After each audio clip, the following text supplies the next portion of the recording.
don't we have a library? And library was seen to be a dying institution. And by the time it was suggested, I suggested a farm.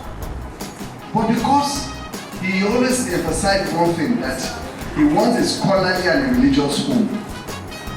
And underlining that scholarly and religious home, he always says it that reading makes a complete man, and arithmetic makes us think deep.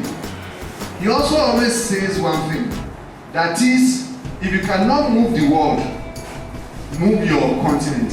If you cannot move your continent, move your what? Country. If you cannot move your country, what do you move? Your community.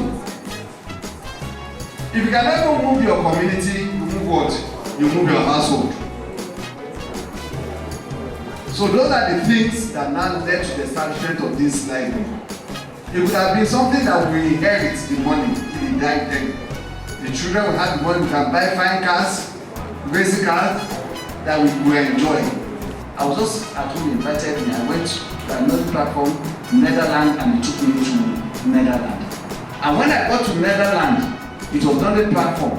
So when he came, he said, share your experiences with me. I said, when I was in Netherlands, I visited one of the best libraries in the world, the Hague Library.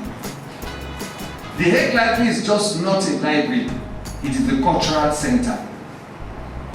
When you see it, you'll be impressed. And that thing was in my memory. So that's why we now have the knowledge platform in the Lorry here and Mustafa Akanbi Library. And you would agree with me, in the whole of the Lorry, you will not see anything like this. When you get to Lagos, you can see Terracotta, you can see British Council, you can see Poet Institute. Have you ever seen anything like this here? And in this, our own resource center, Ghana National Troop have been here. There have been a lot of other activities that have been taking place here, either in front, at the back, and the academic research. National Association of Agricultural, Women in Agricultural Research and Development, they were here. They did, just like it was the digital visual center, session. About 20 people were here, but they're connecting all over the world.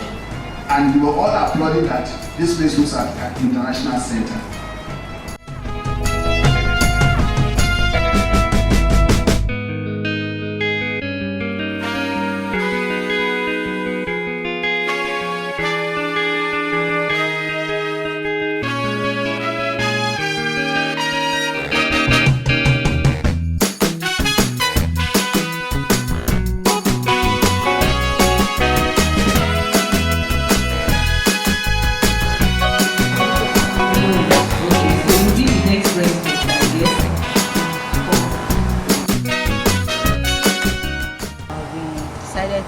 On youth development and use of library, so that the library can have positive influence on youth.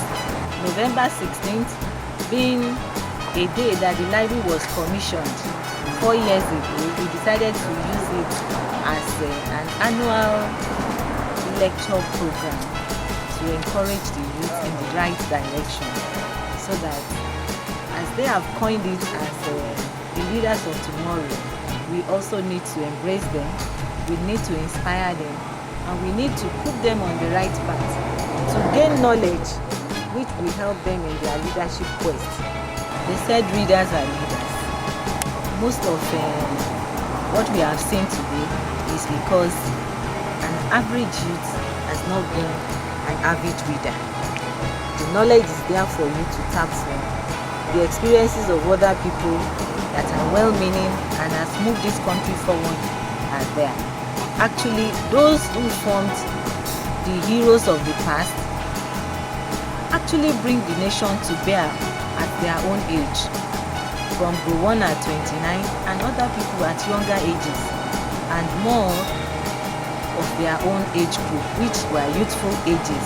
So we want them to also look inward to history, and also to how those heroes past have tried to develop the nation, so that they can also form a formidable group that will move the nation ahead.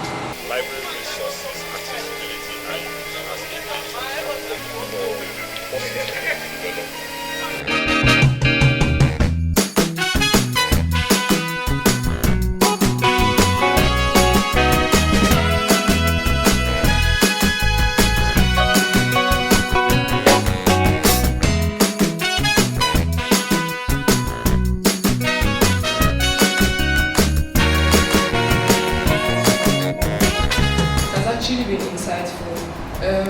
we worked on uploading the materials we have here on a particular software called Librarica. So basically, the library is way beyond the hard copies that we see, the books we carry around. Everything can be transmitted through devices now, and uploading the books actually is to make reading and access to library materials easier for our users. For instance, I'm coming to this library. We've had people come to the library to inquire about the kind of materials we have.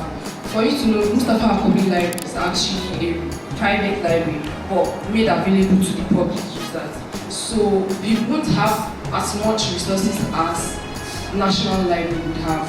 But if they had an idea that all our materials are actually uploaded on the web, they don't need to get here first before they have the knowledge of that. So the Librarica movement was actually to make things easier for our users. So in order for you to come here, maybe you're coming from Offa or somewhere far and you need to do research, you already know what this library has in stock for you before you get here. So if this particular library doesn't have what you need, you can actually go somewhere else instead of wasting time, resource and energy. And it sticks better when you do things like practically. So we have another branch, we have the Annex Library. And most of late Mustafa Akanbi's resources, like he was a barrister, he was into law, so we saw most of his documents. Some of them had to be burnt, some of them had to be kept in the archive, while some of them, we don't mind letting them out. Because you notice that when you buy random akara or corn, you just let corn season, people, you see different type of materials. You know, this is someone's cost corn, they used to sell corn. But she made me understand that we shouldn't actually leave these documents out for people like that because they are sensitive. Some cases were cases that they were from top organizations that you would not actually see on a normal day. So beyond the library, we're able to learn different things, which we are still learning because we're not done yet. So my experience here in Mustafa Akanbi Library has actually been wonderful. I learned